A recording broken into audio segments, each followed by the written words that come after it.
Title: बड़ा बिच्छू और लालची सांप।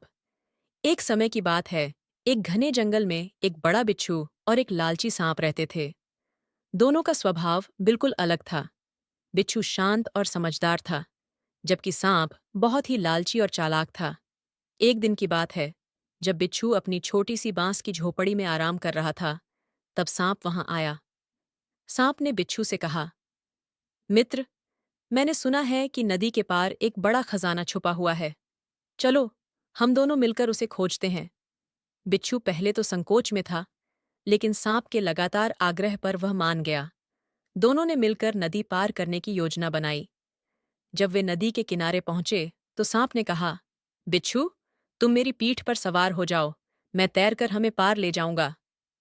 बिच्छू ने सोचा, अगर मैंने इसे डंस लिया, तो हम दोनों डूब जाएंगे।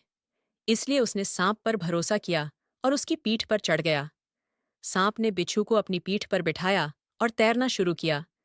लेकिन जैसे ही वे नदी के बीच में पहुंचे, सांप के लालच ने उसे घेर लिया। उसने सोचा, अगर मैं इस बिच्छू को खा लूं, तो मेरा पेट भर जाएगा और मुझे खजाने की भी जरूरत नहीं पड़ेगी। सांप ने धीरे धीरे अपनी चालाकी दिखानी शुरू की और बिच्छू को अपनी पकड़ में लाने की कोशिश की। लेकिन बिच्छू ने उसकी मंशा को भांप लिया। बिच्छू ने तुरंत अपनी बुद्धिमत्ता से काम लिया और सांप की पूंछ को कसकर पकड़ लिया। सांप को अचानक से हुई इस हरकत से डर लगने लगा और उसने बिच्छू को गिराने की कोशिश की, लेकिन बिच्छू ने मजबूती से उसकी पूंछ पकड़ रखी थी। अंत में सांप ने हार मान ली और बिच्छू से माफी मांगी।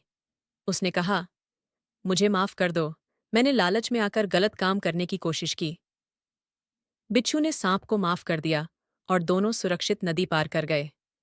इसके बाद सांप ने अपनी लालच छोड़ दी और बिच्छू के साथ मिलकर खजाने को खोजा।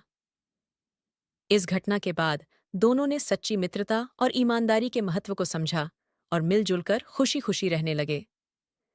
इस कहानी से हमें यह सीख मिलती है कि लालच हमेशा बुरा होता है और सच्ची मित्रता और ईमानदारी का कोई मुकाबला नहीं।